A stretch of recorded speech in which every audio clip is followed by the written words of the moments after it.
विद्या देवी versus Himachal Pradesh के case में जहां पे विद्या देवी एक एपिलेंट जो कि 80 ईयर्स 80 साल की बूढ़ी थी, उसकी 3.34 हेक्टेयर ज़मीन को गवर्नमेंट अथॉरिटी के थ्रू एक इलीगल तरीके से, अवैध तरीके से अपने कब्जे में ले लिया गया। जब यह मामला सुप्रीम कोर्ट पहुंचा तो सुप्रीम कोर्ट ने इस मामले को part 12 of the Indian constitution में आर्टिकल 300A के अंतर्गत दिए गए राइट टू प्रॉपर्टी का उल्लंघन माना और इसके साथ ही साथ राइट टू प्रॉपर्टी को एक ह्यूमन राइट भी घोषित किया। और आज हम इसी इंडियन कॉन्स्टिट्यूशन में दिए गए आर्टिकल 300A के अंतर्गत आने वाले राइट टू प्रॉपर्टी की चर्चा करने वाले हैं। तो आइए आराम से प्रारंभ करते हैं।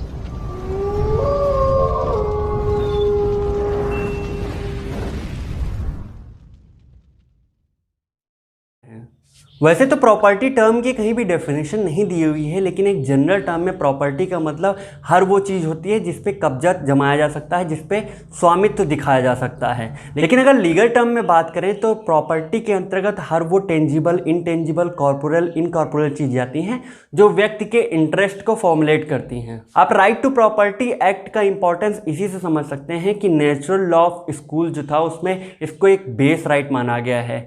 इसके अलावा बिल ऑफ राइट्स के अंतर्गत सिटीजन्स को जो कुछ चुनिंदा राइट्स मिले थे उनमें से एक राइट टू प्रॉपर्टी भी था। और इसके अलावा section 17 of the universal declaration of human right भी राइट टू प्रॉपर्टी के बारे में बात करता है। इंडियन कॉन्स्टिट्यूशन में right to property 44th amendment के पश्चात आर्टिकल 19 क्लॉज 1 के सब क्लॉज F से निकालकर part 12 of the Indian constitution में आर्टिकल 300A के अंतर्गत इसको सेटअप किया गया, जहां पे राइट टू प्रॉपर्टी एक फंडामेंटल राइट था और इसके इन्फ्रिंजमेंट के कंडीशन में आर्टिकल 32 के अंडर में सुप्रीम कोर्ट को अप्रोच किया जा सकता था।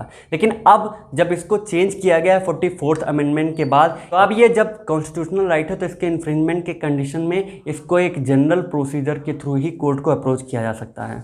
आर्टिकल 300A ये कहता है कि किसी भी व्यक्ति को उसके संपत्ति से अलग नहीं किया जाएगा, लेकिन इसके साथ ही इसको एक एक्सेप्शन भी दिया हुआ है कि अगर उसको व्यक्ति को उसके प्रॉपर्टी से अथॉरिटी ऑफ लॉ के थ्रू अलग किया जा रहा है, एक प्रोसीडर ऑफ लॉ के थ्रू अलग किया जा रहा है, तो ये कहीं भी आर्टिकल 300A का इन्फ्रिंजमेंट नहीं होगा। इसी एक्सेप्शन की कैटेगरी में एक लीगल मैक्सिम आता है जिसको एमिनेंट डोमेन कहते हैं, जिसे वर्ल्ड की ज़्यादातर कंट्रीज फॉलो करती हैं। और ये मैक्सिम ये कहता है कि किसी भी इंडिविजुअल की प्रॉपर्टी को पब्लिक पर्पज के लिए गवर्नमेंट के थ्रू लिया जा सकता है।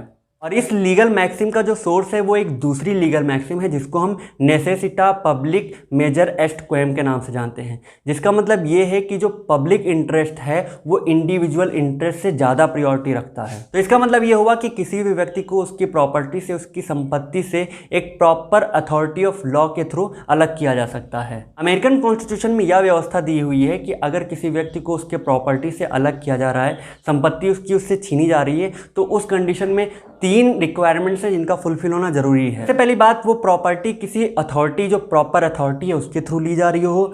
दूसरी बात, उसे पब्लिक पर्पज के लिए लिया जा रहा हो। और तीसरी बात, जिस भी व्यक्ति की प्रॉपर्टी ली जा रही है तो उसका नुकसान हो रहा है, तो उस नुकसान के एवज में उसको भरपाई, जो कि कंपनसेशन होगा, वो दिया जाना अत्यंत आवश्यक है।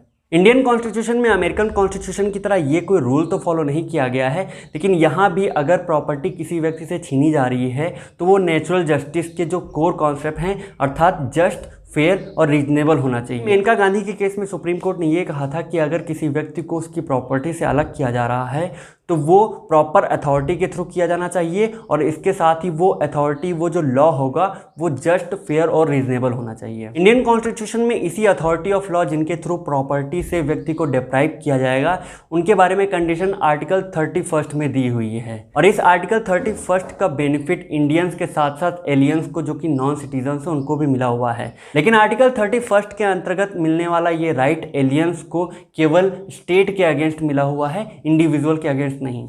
निष्कर्ष रूप में ये कहा जा सकता है कि राइट टू प्रॉपर्टी व्यक्ति के लिए बहुत ही आवश्यक है, क्योंकि अगर प्राचीन भारतीय विचारकों की माने तो प्रॉपर्टी व्यक्ति में एक रिस्पॉन्सिबिलिटी क्रिएट करती है, जिसके साथ ही साथ वो स्टेट के लिए अपनी ड्यूटीज़ के बारे में सजग हो जाते हैं, अवेयर हो जाते हैं। आई होप आपको राइट टू प्रॉपर्टी अच्छे से समझ में आ गई होगी। कॉन्स्टिट्यूशन और लॉ से रिलेटेड बाकी वीडियोज़ के लिए बने रहिए हमारे साथ। नमस्कार।